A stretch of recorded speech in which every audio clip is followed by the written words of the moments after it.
एक मजाक जो वायरल हो गया, रणवीर अल्लाहबादिया और विवाद।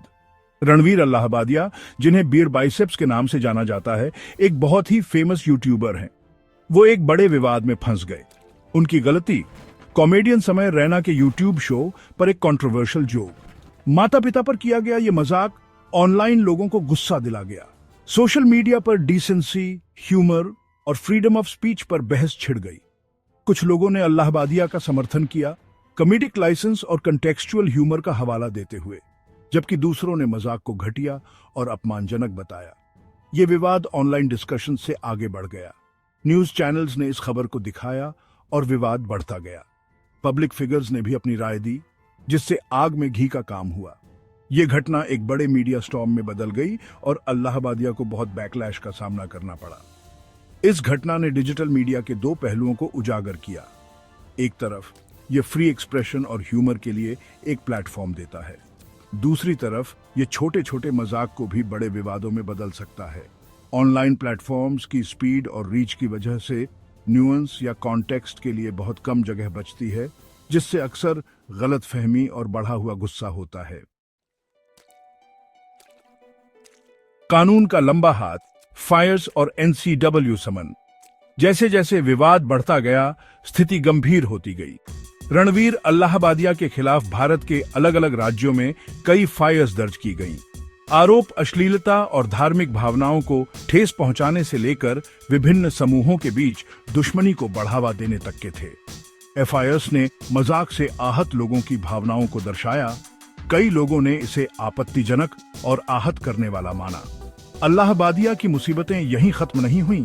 राष्ट्रीय महिला आयोग यानी एनसीडब्ल्यू ने उन्हें समन जारी किया। एनसीडब्ल्यू महिलाओं के अधिकारों की रक्षा करने वाली एक संवैधानिक संस्था ने मामले का स्वतः संज्ञान लिया। उन्होंने मजाक को महिलाओं के प्रति अपमानजनक माना, यह तर्क देते हुए कि यह स्त्री द्वेष और वस्तुकरण की संस्कृति को सामान्य बनाता है। कानूनी संस्थानों और वैधानिक निकायों की भागीदारी ने मामले को और गंभीर बना दिया।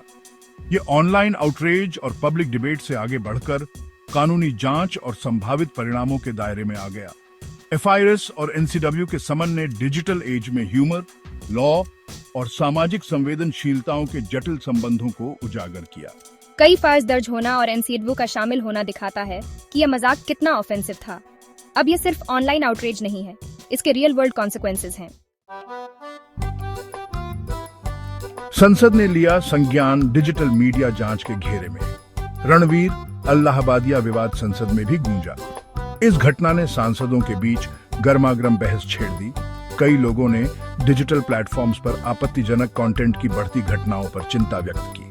कुछ सांसदों ने ऑनलाइन कंटेंट पर सख्त नियमों की मांग की, यह तर्क देते हुए कि सेल्फ रेगुलेशन हानिकारक सामग्री के प्रसार को रोकने में विफल रहा है। इस घटना ने भारत में डिजिटल मीडिया को रेगुलेट करने के बारे में चल रही चर्चाओं को और बल दिया। सरकार पहले से ही फेक न्यूज, हेट स्पीच और ऑनलाइन हानिकारक कंटेंट के प्रसार को रोकने के उपायों पर विचार कर रही थी। अल्लाहबादिया विवाद ने इस जटिल मुद्दे में एक और परत जोड़ दी। डिजिटल स्पेस में ह्यूमर और आर्टिस्टिक फ्रीडम की सीमाओं पर सवाल उठाए। संसदीय बहस ने डिजिटल कंटेंट के समाज पर प्रभाव के बारे में सांसदों के बीच बढ़ती चिंता को रेखांकित किया। यह घटना ऑनलाइन प्लेटफॉर्म्स की पावर और रीच और अनरेगुलेटेड कंटेंट के संभावित परिणामों की याद दिलाती है। इस विवाद ने डिजिटल मीडिया रेगुलेशन पर डिस्कशंस को आगे बढ़ाया है। लॉ मेकर्स अब पहले से कहीं ज्यादा फ्री एक्सप्रेशन और हार्मफुल कंटेंट को रोकने के बीच बैलेंस बनाने की जरूरत को समझते हैं। प्रोपोर्शनैलिटी का सवाल, क्या प्रतिक्रिया उचित है? जहां कई लोगों ने अल्लाहबादिया के मजाक की निंदा की, वहीं कुछ ने प्रतिक्रिया की प्रोपोर्शनैलिटी पर सवाल उठाए। क्रिटिक्स ने तर्क दिया कि कई फायर्स और एनसीडब्ल्यू के समन सहित बैकलैश का स्केल एक टेस्टलेस जोक के लिए बहुत ज्यादा था। उन्होंने बताया कि इतना सख्त रुख फ्री स्पीच और क्रिएटिव एक्सप्रेशन पर बुरा असर डाल सकता है। कुछ ने इस घटना को सिलेक्टिव आउटरीच के नजरिए से भी देखा। उन्होंने तर्क दिया कि दूसरों द्वारा, खासकर ऑफलाइन सेटिंग्स में किए गए ऐसे ही मजाक अक्सर किसी के ध्यान में नहीं आते या उन्हें कम रिपरकशंस का सामना करना पड़ता है। इससे डबल स्टैंडर्ड्स और डिजिटल एज में आउटरीच के प्रकट होने और उसे एड्रेस करने के तरीकों में पोटेंशियल बायसेस के बारे में चिंताएं पैदा हुई। प्रतिक्रिया की प्रोपोर्शनैलिटी को लेकर बहस ने डिजिटल एज में फ्री स्पीच से निपटने की चुनौतियों को उजागर किया। इसने लोगों को नुकसान से बचाने और यह सुनिश्चित करने के बीच बैलेंस बनाने की जरूरत को रेखांकित किया कि क्रिएटिव एक्सप्रेशन अत्यधिक सेंसरशिप या सिलेक्टिव आउटरेज से दबा न जाए। यह सोचना जरूरी है कि अल्लाहबादिया के मजाक पर प्रतिक्रिया प्रोपोर्शनेट है या नहीं। ओवर रिएक्शन फ्री स्पीच पर बुरा असर डाल सकता है और हमें यह सुनिश्चित करना चाहिए कि क्रिएटिव एक्सप्रेशन सिलेक्टिव आउटरेज या हेवी हैंडेड सेंसरशिप से दबा न जाए। सेक्शन 5 डर का असर डिजिटल कंटेंट क्रिएटर्स पर प्रभाव। रणवीर अल्लाहबादिया विवाद ने Indian digital content creation community को हिलाकर रख दिया। इस घटना ने बाउंड्रीज को पुश करने के संभावित परिणामों और ऑनलाइन बैकलैश के खतरे की याद दिला दी। कई कंटेंट क्रिएटर्स ने चिंता जताई कि इस घटना से सेल्फ सेंसरशिप हो सकता है। लोग कानूनी कार्रवाई या पब्लिक आउटरीच के डर से कंट्रोवर्शियल या एजी कंटेंट से दूर भागेंगे। इस विवाद ने खुद डिजिटल प्लेटफॉर्म्स की प्रिकेरियस पोजीशन को भी उजागर किया। फ्री स्पीच की मांगों और कंटेंट को रेगुलेट करने के दबाव के बीच फंसे इन प्लेटफॉर्म्स के सामने भारी मात्रा में यूजर जनरेटेड कंटेंट को मॉडरेट करने का मुश्किल काम है। इस घटना ने प्लेटफॉर्म्स को इस जटिल परिदृश्य से निपटने में मदद करने के लिए स्पष्ट गाइडलाइंस और लीगल फ्रेमवर्क्स की जरूरत को रेखांकित किया। अल्लाहबादिया मामला कंटेंट क्रिएटर्स के लिए एक चेतावनी के रूप में सामने आया। सेंसिटिव टॉपिक्स पर बात करते समय अधिक संवेदनशीलता और जागरूकता की आवश्यकता पर प्रकाश डाला। इसने भारत में कंटेंट मॉडरेशन और डिजिटल रेगुलेशन के लिए अधिक न्यूआंस्ड और बैलेंस्ड अप्रोच की तत्काल आवश्यकता को भी रेखांकित किया। सेक्शन 6 रस्सी पर चलना, आजादी और जिम्मेदारी के बीच संतुलन। रणवीर अल्लाहबादिया विवाद ने डिजिटल एज में फ्रीडम ऑफ एक्सप्रेशन और रिस्पॉन्सिबल कंटेंट क्रिएशन के बीच नाजुक संतुलन के बारे में एक महत्वपूर्ण बातचीत शुरू की। इसने फ्री स्पीच के अधिकार की रक्षा करने की आवश्यकता को रेखांकित किया। साथ ही इस बात को भी स्वीकार किया कि गैर जिम्मेदाराना या आपत्तिजनक कंटेंट कितना नुकसान पहुंचा सकता है। यह बैलेंस बनाना आसान नहीं है। इसके लिए ऑनलाइन कम्युनिकेशन की कॉम्प्लेक्सिटीज, ह्यूमर के बदलते स्वरूप और एक प्लूरलिस्टिक सोसाइटी की विविध संवेदनशीलताओं की न्यूआंस्ड समझ की आवश्यकता है।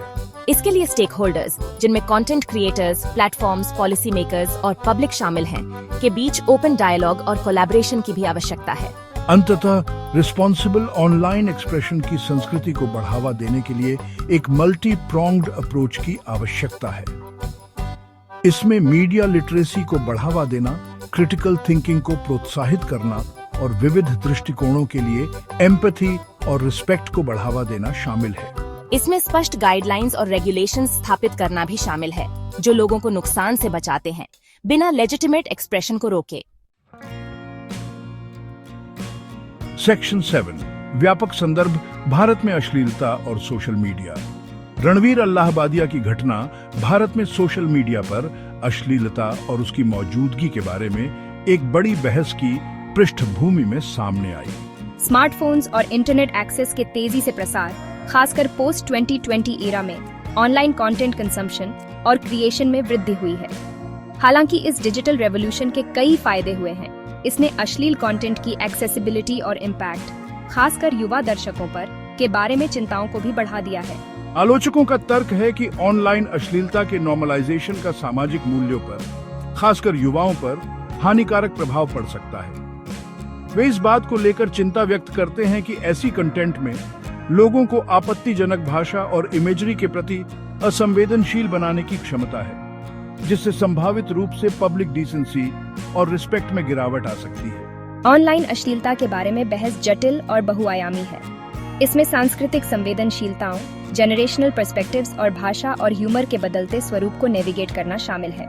इसके लिए हार्मलेस बैंटर और वास्तव में हानिकारक या आपत्तिजनक कंटेंट के बीच अंतर की न्यूआंस्ड समझ की भी आवश्यकता है। सेक्शन 8 एक पीढ़ीगत विभाजन, सार्वजनिक नैतिकता और बदलते मूल्य। रणवीर अल्लाहबादिया के मजाक को लेकर विवाद ने पब्लिक मॉरल्स के बदलते स्वरूप और ह्यूमर और ऑफेंसिवनेस के बारे में जेनरेशनल डिवाइड्स की संभावना पर भी प्रकाश डाला। जिसे एक पीढ़ी एक्सेप्टेबल बैंटर मानती है, उसे दूसरी पीढ़ी डीपली ऑफेंसिव मान सकती है। यह जेनरेशनल गैप ऑनलाइन ह्यूमर के संदर्भ में विशेष रूप से स्पष्ट है, जहां युवा दर्शकों में अक्सर एजी या कंट्रोवर्शियल कंटेंट के लिए अधिक टॉलरेंस होती है। मूल्यों में यह अंतर टकराव और गलतफहमी पैदा कर सकता है, जैसा कि अल्लाहबादिया की घटना में देखा गया है।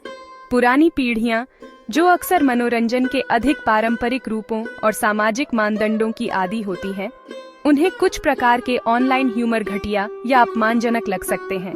इसके विपरीत मीम्स और इंटरनेट कल्चर के युग में पली बढ़ी युवा पीढ़ियां ऐसी कंटेंट को हार्मलेस फन या सोशल कमेंट्री का एक रूप भी मान सकती हैं। इस जेनरेशनल डिवाइड को पाटने के लिए ओपन कम्युनिकेशन, म्यूचुअल अंडरस्टैंडिंग और विभिन्न पर्सपेक्टिव्स के साथ जुड़ने की इच्छा की आवश्यकता है। यह पहचानना महत्वपूर्ण है कि ह्यूमर व्यक्तिपरक और कॉन्टेक्स्ट डिपेंडेंट है, और जो आपत्तिजनक माना जाता है वह संस्कृतियों, पीढ़ियों और व्यक्तियों में व्यापक रूप से भिन्न हो सकता है। सेक्शन 9, आगे का रास्ता। डिजिटल रेगुलेशन के लिए एक संतुलित दृष्टिकोण की ओर।